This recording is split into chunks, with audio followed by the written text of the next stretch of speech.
जितना भी अज्ञान है, कलयुग को अज्ञान बोला गया है। ये 5505 कोड है। 5505 का ज्ञान खोला जाएगा। 5505 भी बोला गया और 5500 भी बोला गया, दोनों बोले गए। हाँ, दो जगह बोला गया। 5500 भी कोड है और 5505 भी कोड है। ये जब सत्संग आएगा तब समझ में आएगा। 5505 मैंने इसलिए बोला था कि जितने भी ये लोग 5505 को मान के बैठे हैं और अपने अपने गुरु को साबित कर रहे हैं, इन लोग का पर्दा उठ जाए, इन लोग के आंखों से पर्दा हट जाए, जो ये अपने गुरु को 5505 वाला मान के बैठे। 5505 ज्ञान है, कोई समय सीमा नहीं है। 5505 अगर 5500, अब कई लोग कहते हैं अलग अलग पंथों के, जो कबीर पंथ है वो कहते हैं 5505 तो अभी आया नहीं, अभी तो वो महापुरुष आएगा, वो तो अभी आके ज्ञान देगा इतने 100 सालों के बाद। अरे भाई, अगर वो ज्ञान देगा तो तुम क्या दे रहे हो? अगर वो महापुरुष आके ज्ञान देगा तो तुम क्या दे रहे हो लोगों को? तुम इसका मतलब नकली दे रहे हो। अभी तो महापुरुष आएगा 250-300 साल बाद, वो ज्ञान देगा, फिर तुम क्यों गुरु बन के बैठ गए? अगर इतनी बात तुम कर रहे हो कि अभी तो 5505 पूरे नहीं हुए, फिर तुम क्यों गुरु बन के बैठे हो? तुम कौन सा ज्ञान दे रहे हो? अगर तुम सही ज्ञान दे रहे हो तो 5505 वाले की क्या जरूरत है? फिर उस महापुरुष की क्या जरूरत है जो 5505 में ज्ञान लेके आएगा कि तुमसे अलग ज्ञान लेके आएगा? इसका मतलब तुम तो अपने चेलों को पार कर ही नहीं पा रहे हो। तुम्हारे चेलों को तो 5505 वाले की जरूरत है। तो इसी को समझना है। 5505 भी कोड है, 5500 भी कोड है, लेकिन मैंने 5505 इसलिए बोला है ताकि लोगों का आंखों का पर्दा हटे, और जितने भी ये गुरुवाई के चक्कर में बैठे हैं, अपने आप को 5505 वाला घोषित करने के चक्कर में बैठे हैं, ये सब शांत हो जाएं। आपने भी तो साहब एक सत्संग में बताया था, एक नाम चले, एक गुरु चले, और देही गुरु को खत्म करना है। कहने का मतलब देही गुरु को परमात्मा जो मान के बैठे हैं, इसको खत्म करना है। परमात्मा को परमात्मा मानो, ना कि देही गुरु को। देही गुरु एक मार्गदर्शक है। कभी किसी संत ने नहीं कहा कि मैं परमात्मा हूँ, कबीर साहब ने नहीं कहा कि मैं जल्दी परमात्मा हूँ, वो भी अपने आप को दास दास कहा के चले गए। तो बात इतनी सी है, ये ज्ञान है, ये खुलेगा, और जब खुलेगा तब समझ में आएगा। ये सब ज्ञान की बातें हैं। ऐसे ही कल की अवतार है, वो भी ज्ञान की बात है। वो कोई ऐसा नहीं है कि कोई घोड़े पे आएगा, 2 तलवारें लेके आएगा, ऐसा नहीं है। आज परमाणु का युग है, आज घोड़े और तलवारों की तो बात ही नहीं है। सतयुग में, द्वापर, त्रेता में तो घोड़े तलवार समझ में आते थे। आज घोड़े तलवार का क्या रोल है भाई? कोई रोल नहीं है। जो कल की अवतार है उसके बारे में अनुराग सागर में भी जिक्र किया गया है। कबीर साहब ने भी बोला है कि निहि कलंक अवतार आएगा। निहि कलंक यानी कि जिसमें कोई कलंक, कहने का मतलब वो ज्ञान रूप है। कल की अवतार ज्ञान रूप है कि ऐसा ज्ञान आएगा जिसमें कोई कलंक नहीं होगा, यानी शुद्ध आत्म स्वरूप होगा। आत्म स्वरूप में कोई कलंक नहीं होता है जी। कल की अवतार के बारे में बोला गया कि वो संबल में आएगा। अब संबल लोग नेट पे सर्च करते रहते हैं कि संबल कहाँ है। संबल नगरी मुरादाबाद के पास है। अब संबल वो कोड लगा है, वो उनको समझ में नहीं आ रहा। संबल का मतलब होता है समान बल। सम यानी समान, बल यानी ताकत। ऐसी चीज ढूंढो जो समान बल, यानी जो सब में समान है।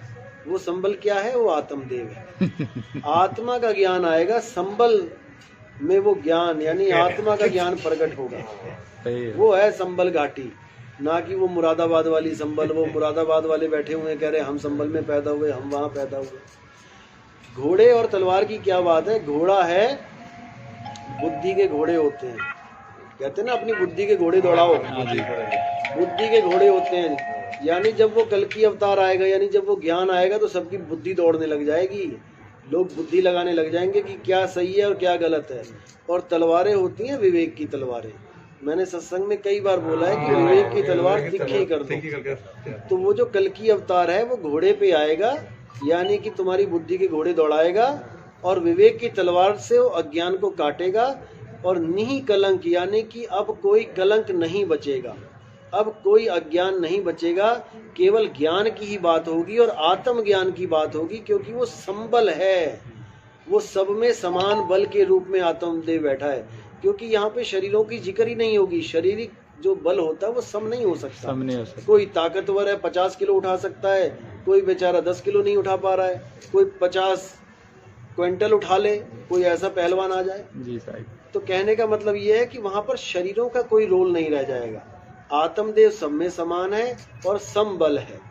वो चींटी से लेके वेल मछली तक चला सकता है, वो सबको चला सकता है। उसी को संबल बोला गया है। और उसमें 2 कोड और लगे हैं कि जब वो ज्ञान प्रकट होगा तो उनके पिता का नाम बताया गया है कि विष्णु जी के नाम पे होगा, और माता का नाम बताया गया है सुमति। सुमति यानी जिसकी अच्छी मति हो, यानी शांति हो, शुद्ध हो बिल्कुल। सुमति को यही बोलते हैं, जहाँ पे अशांति है वो कुमति है, जहाँ पर शांति है वो सुमति है। उन्होंने यही बोला है। तो ये सब कोड लगे हुए हैं, इन कोड को खोलना पड़ता है, ठीक है ना। लेकिन अज्ञानी जीव क्या करता है, जो लिखी हुई बात है केवल उसी को पकड़ के बैठ जाता है कि ये लिखा है, संबल लिखा है तो संबल घाटी ढूंढो कहाँ पे है, जबकि वो आत्मदेव की बात इशारा हो रहा है, आत्मदेव का गुणगान हो रहा है कि वो सब में समान है। सब घट मेरा साइया सूनी सेज न कोई, बलिहारी व घट की जिस घट प्रगट होए। बलिहारी वो घट है जहाँ पर विवेक की तलवारें चली और बुद्धि के घोड़े दौड़ने लग गए। जैसे सूर्य देव को 7 घोड़े बताए गए हैं, आप सूर्य देव का कोई चित्र देखोगे तो 7 घोड़ों का रथ है उनका। अब कौन सा सूर्य देव 7 घोड़े लेके भाग रहा है? 7 घोड़े क्या हैं? 7 वार हैं, सोमवार, मंगलवार, बुधवार, वीरवार, शुक्रवार, शनिवार, इतवार, ये 7 घोड़े हैं सूर्य देव के। इसी पे सारा काम चल रहा है जी सर। तो ये सब कोड लगे होते हैं, ये हर चीज कोड पे आधारित है।